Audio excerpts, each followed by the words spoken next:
It started with the smell of dust and the sound of rain hitting the back porch. We were four, me, Erin, Nate, and Danny, crowded in the basement of Nate's house in Maplewood, New Jersey. It was one of those long, low suburban neighborhoods that looked like a movie set, cul-de-sacs, trimmed lawns, identical mailboxes. But tonight, every sound carried differently. Rain against the eaves, the hum of the dehumidifier, the occasional creak from upstairs where no one else was home. Nate's parents were away for the weekend. That was why we were here. Beer cans, chips, the Bluetooth speaker humming low. Someone had joked about bringing the vibe down, and Erin said, half laughing, "Let's try the board." She pulled it from her tote bag like it was contraband. Thin, modern, faux vintage Ouija board from Amazon, still shiny under the basement light. We all laughed. I remember saying it was cliché, but no one stopped her. The clock read 10:47 p.m. We killed the music. The hum of the dehumidifier filled the silence. Nate lit 2 candles from his mum's emergency drawer, white, tall, already half burned. Their flickering glow threw shadows up the concrete walls. The basement smelled faintly of old paint and detergent.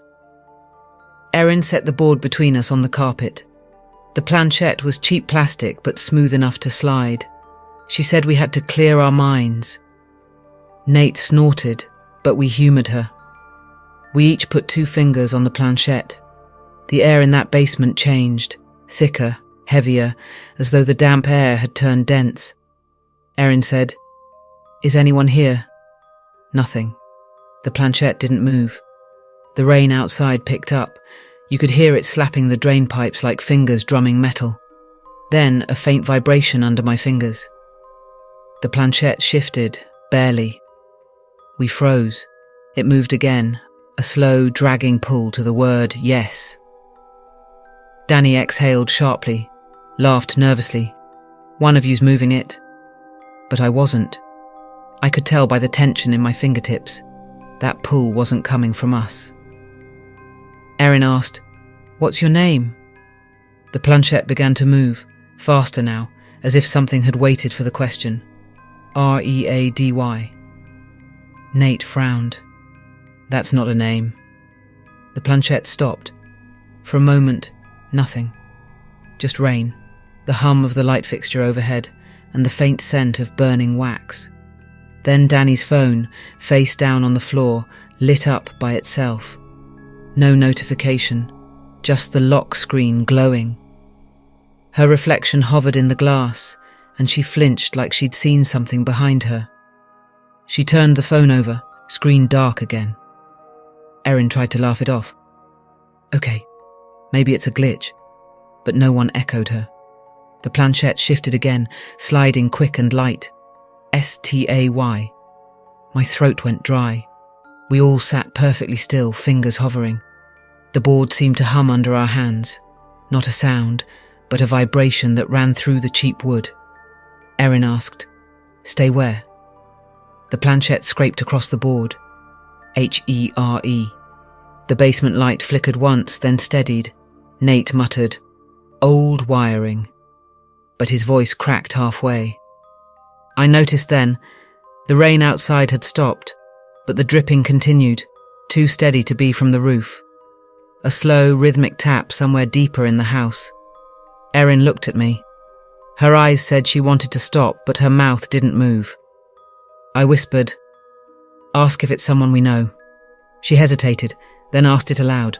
The planchette twitched. "YES." Danny whispered, "No." Just that word, small and tight. Nate took his hands off. "I'm done." The moment his fingers lifted, one of the candles went out. No draft, no wind. The flame simply vanished. Smoke coiled upward. Erin gasped, grabbed his wrist. "You're not supposed to—" Before she could finish, the other candle guttered out, plunging the room into the dim, orange wash of the streetlight leaking through the basement window. The shadows seemed to breathe. A thud came from upstairs. Not loud, but heavy, like something falling in the hallway above. Nate stood, heart racing, muttering that he'd check it out. Erin hissed, "Don't go!" But he was already halfway up the stairs. The rest of us listened. His footsteps reached the landing. Silence. Then another thud, louder this time. "Probably the cat," I whispered, though Nate didn't have one. Erin put her hand back on the board. "We have to end it properly." The planchette moved before any of us touched it. It slid to NO. My stomach dropped. The air felt electric, humming low. "Stop it," Danny whispered. "We're done." But we weren't.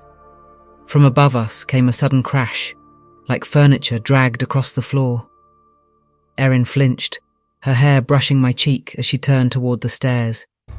I could see goosebumps on her arms in the faint light. The planchette moved again, jerky now. LOOK. At what? The overhead bulb flickered once more and then glowed steady, but brighter than before, almost too bright, as if the voltage had spiked. In the glare I saw movement, just the suggestion of a shape, at the far side of the basement, near the shelves stacked with old boxes. Something darker than the darkness itself, like a trick of the light that didn't vanish when you blinked. Erin whispered, "Who are you?"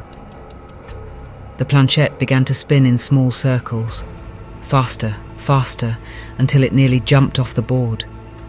Danny grabbed it to stop it and screamed. She jerked her hand back, clutching her palm. A thin, pale line, like a burn, had appeared across her skin. No blood, just a mark. She stumbled up, shaking. I'm not staying down here. But the stairs, now in view, looked wrong. Too dark. Nate hadn't come back. Erin whispered, "He's fine." Her voice trembled. "He's fine." The planchette spelled again. STAIRS. We stared. A soft dragging noise started from above, the unmistakable scrape of something heavy sliding across hardwood, inch by inch. Danny bolted for the door. She stopped halfway up, frozen. I saw her shoulders tense. "Danny." She turned slowly, face lit by the dim basement light, eyes wide and unfocused. For a second, I thought she was looking right at me, but her gaze was slightly off, past me, behind me. I felt the shift in air before I turned, that same dark shape near the shelves, gone. The boxes sat neatly stacked. I looked back up. Danny was gone, just gone. Her phone, still on the floor near the board, lit up again. Same lock screen, 10:58 p.m. The planchette twitched and slid to GO. I wanted to run, but Erin's voice stopped me. "If we don't close it right, it stays open." Her words came out fast, panicked. "We need to say goodbye."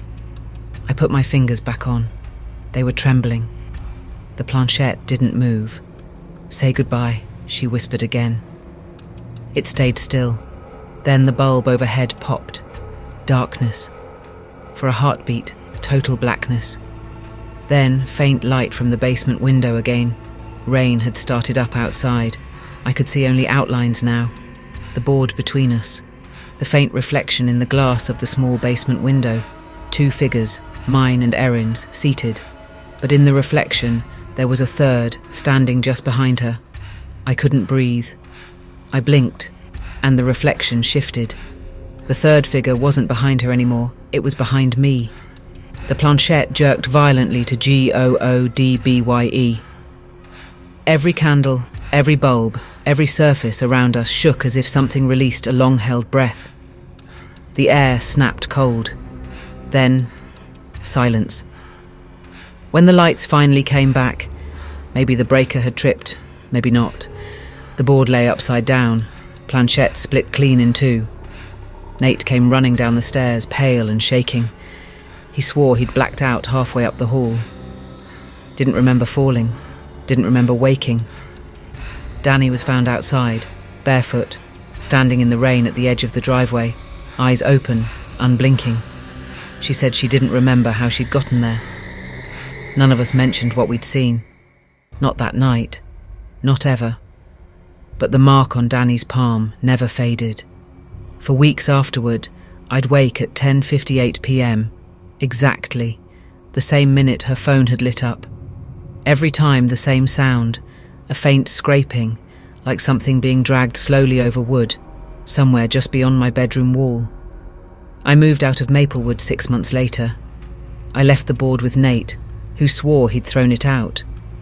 But sometimes, even after all this time, I still hear that slow scrape in the dark. And when I check my phone, it's always 10:58.